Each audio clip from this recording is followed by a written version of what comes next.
پھر ہم نے اس کو ایک عالمی سازش کا نام بھی دیا.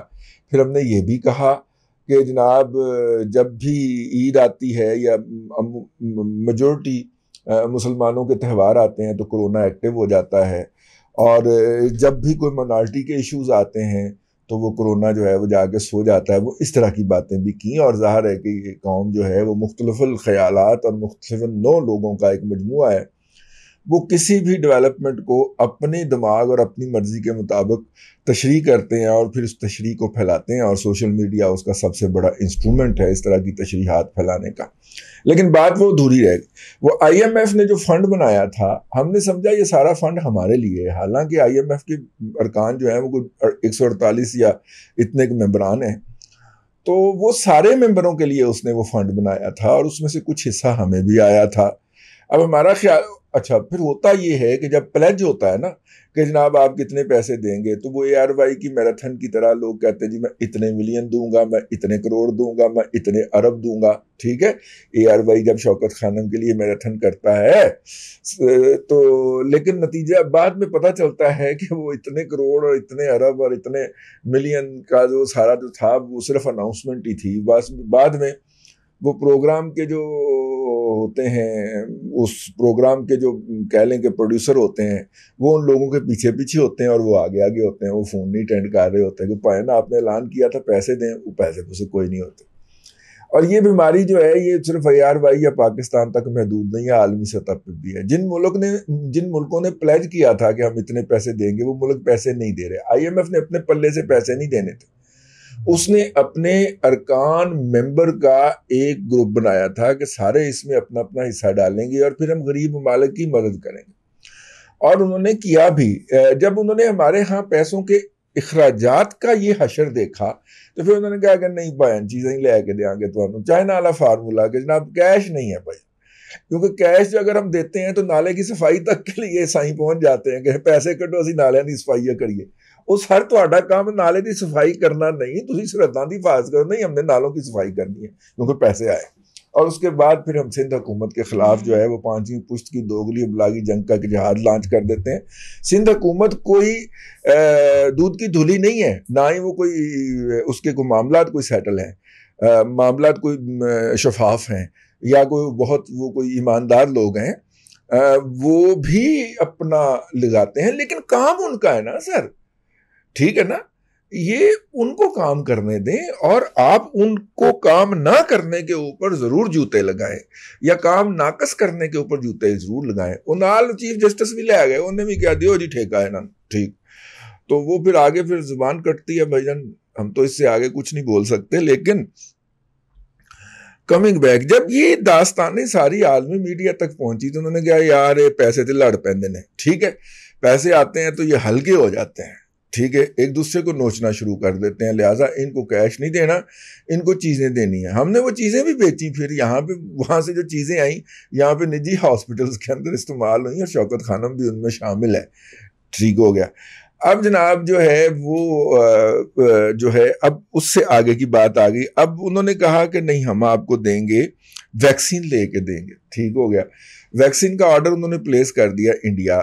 انڈیا نے تمام دنیا کو ویکسین سپلائی کی, حتیٰ کہ افغانستان تک کو بھجوا دی. لیکن پاکستان کی باری اس نے کہا جی ہمارے ہاں خود بڑا پریشر ہے تو ہم پاکستان کو ویکسین نہیں دے سکتے, تو اب کیا کریں. پھر وہ سنا ہے وہ فائزر وغیرہ خرید کے اس پیسوں سے پاکستان کو سپلائی کی جا رہی ہے.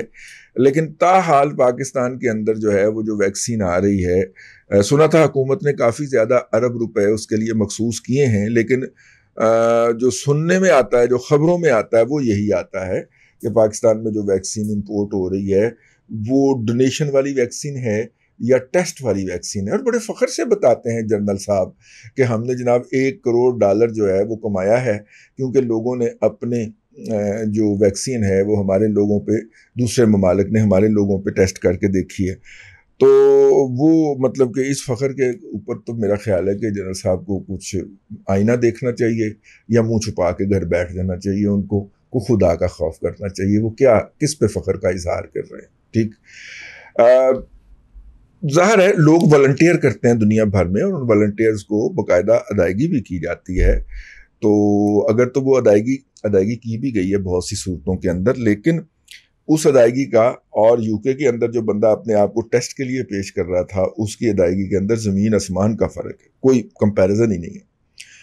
بہرحال واپس آتے ہیں جی ہم، یہ جو اب جو تازہ ترین اطلاع ہے وہ یہ ہے کہ این سی او سی کے اعداد و شمار کے مطابق پاکستان میں گزشتہ 24 گھنٹے میں مزید 1980 کیسز سامنے آ گئے۔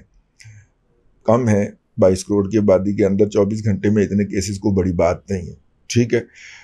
24 افراد جو ہیں وہ اس موذی مرض سے جاں بحق ہو گئے ہیں، یہ بھی کوئی بڑی بات نہیں ہے۔ 22 کروڑ کے اندر 24 افراد کا چلے جانا اس دنیا سے میرے خیال میں کافی ریشو کم ہے، بٹ اس کو وہ نہ سمجھا جائے، کالی زبان والا نہ سمجھا جائے، لیکن اس کے لیے ہمیں اتنا ڈرنے کی ضرورت نہیں ہے، اس پہ تھوڑا سا وہ بھی تسلی بھی رکھیں کہ کوئی اتنا زیادہ نہیں پڑا، ٹھیک ہے، کوئی فگر اتنے زیادہ خوفناک نہیں آ رہے۔ پرسنٹیج میں نکالیں گے تو خطرناک ہوں گے، کیونکہ پہلے ہم بہت کم لے جا چکے ہیں۔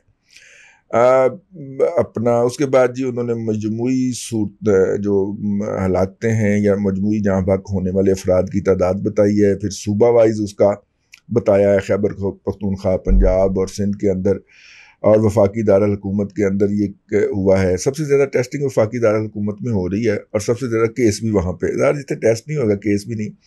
آزاد جموں اینڈ کشمیر میں جی کرونا وائرس کے اب تک 21,392 کیسز مریض رپورٹ ہوئے اب تک جب سے کرونا شروع ہوا ہے، اور 595 مریض جو ہے گزشتہ 1.5 سال کے اندر انتقال کر چکے ہیں اب تک، ٹھیک ہے۔ گلگت بلتستان میں جو ہے اسی طرح 113 افراد جاں بحق ہو چکے ہیں۔ اب یہ جو انڈیا کا ڈیلٹا ویریئنٹ آیا ہے، یہ انڈیا کے ساتھ تو ہمارے تعلقات جو ہیں وہ مسترد ہیں، ہمارے پرائم منسٹر صاحب نے بند ہیں، مسدود ہیں۔ ہمارے پرائم منسٹر صاحب نے فرمایا ہے کہ انڈیا کے ساتھ ہم کوئی ٹریڈ بھی نہیں کر رہے، ویزے بھی بند ہیں دونوں ممالک کے، دونوں باشندوں کے لیے، ٹھیک ہے، اور آنا جانا بھی بند ہے، عام لوگوں کا تو آنا جانا بند ہے۔ ہو سکتا ہے دبئی میں کچھ لوگوں کا انٹریکشن ہوا ہو، ہاں یاد آیا، وہ دبئی میں 2016 سے کسی کے مذاکرات تو ہو رہے ہیں انڈین کے ساتھ، وہ آتے جاتے ہیں ادھر، میں نہ لے کے وہ اس بات کا مطلب اعلان بھی کر چکے ہیں کہ ہمارے مذاکرات ہو رہے ہیں اور کشمیر کے اوپر ہو رہے ہیں۔ تو وہی ایک انٹریکشن ہے دبئی والوں کا انڈیا والوں کے ساتھ، کہ انڈیا کا جو وہ ڈیلٹا ہے، وہ ویریئنٹ جو ہے وہ پاکستان میں آ گیا ہو اور اس کے کیسز بڑھ رہے ہوں۔ ادروائز تو مجھے کوئی اس طرح کی چیز بظاہر تو نظر نہیں آتی۔ اللہ آپ کو آسانیاں عطا کرے اور آسانیاں خلق خدا میں تقسیم کرنے کی توفیق عطا کرے۔